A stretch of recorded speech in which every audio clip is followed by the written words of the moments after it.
Hey guys, how's it going? First off, just want to say I'm sorry for having no uploads the past few days. School's been stressful, so that's what I've been doing.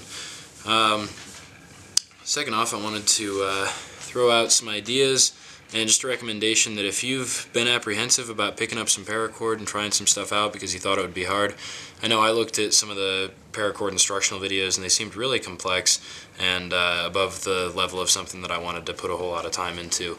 But if you think you could be interested in putting some lanyards on knives or some of the other stuff I'm going to show here, go ahead and try it out. You know, some of this stuff is really easy.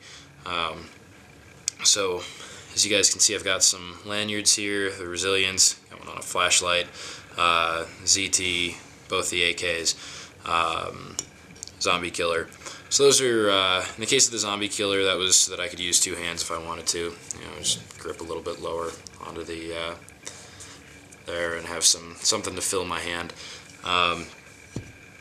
Then the others were just pocket extraction lanyards. You know, grab that and pull it out of your pocket. I think it adds some character to the knife, and you know, my favorite color is green, so we did it all in green paracord.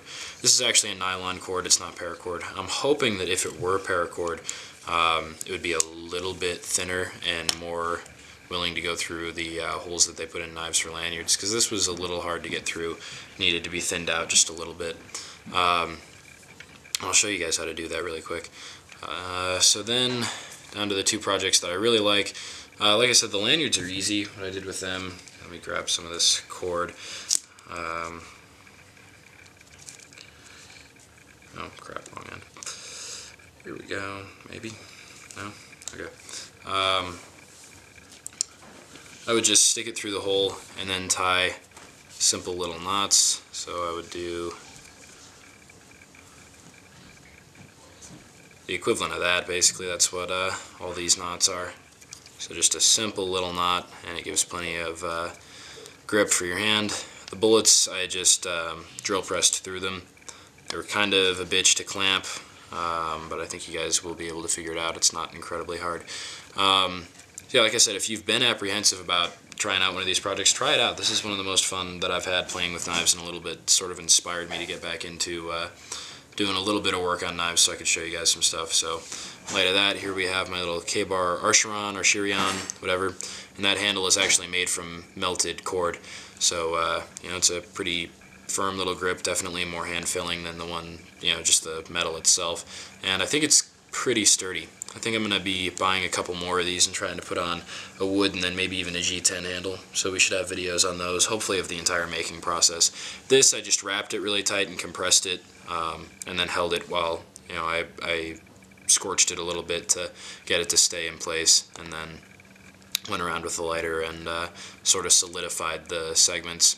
And then I took some nylon cord and I would burn the end so that the nylon was nearly liquid, and then I would touch it and then smear it out. So that worked really well. That was a cool little project. I would make a video, but you know, it would be boring and repetitive, and that's pretty much just how you do it, is wrap it up, lighter, and then, you know, either use some pliers, or I just used my fingers and yeah, I burned myself a little bit. Yeah, then just compress everything down and I've got a cool little grip. So we'll see how this holds up, and I'll compare it, you know, once the projects are done, to the wood handled one and the G10 handled one when we get there. And then we have my little bracelet here. See if I can tie it on camera. So obviously used 45 shells and a paracord. There we go. Just took two shells, and I would take one shell and I would cut it. Do I have any shells? Okay, pretend this isn't in paracord.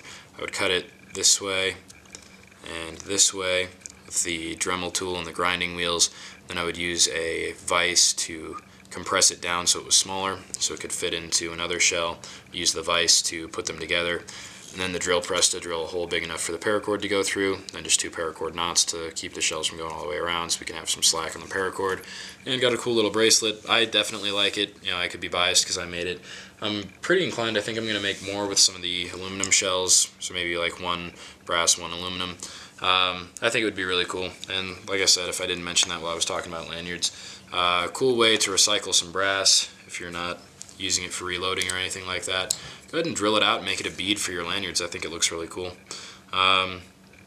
So yeah, that's that video. Just wanted to show you guys some of the projects, just little stuff. Like I said, not the type of thing that I wanted to put a whole bunch of hours into learning. I just wanted to really quickly pump out some lanyards on the knives, and I was able to do that really quickly, and I'm not a highly technically hand-skilled person. So I think if I can do it, you guys can definitely do it, and you should try it out. I had a lot of fun. Some of the most fun I've had playing with my knives in a long time. Thank you guys for watching. Stay tuned for more of the same.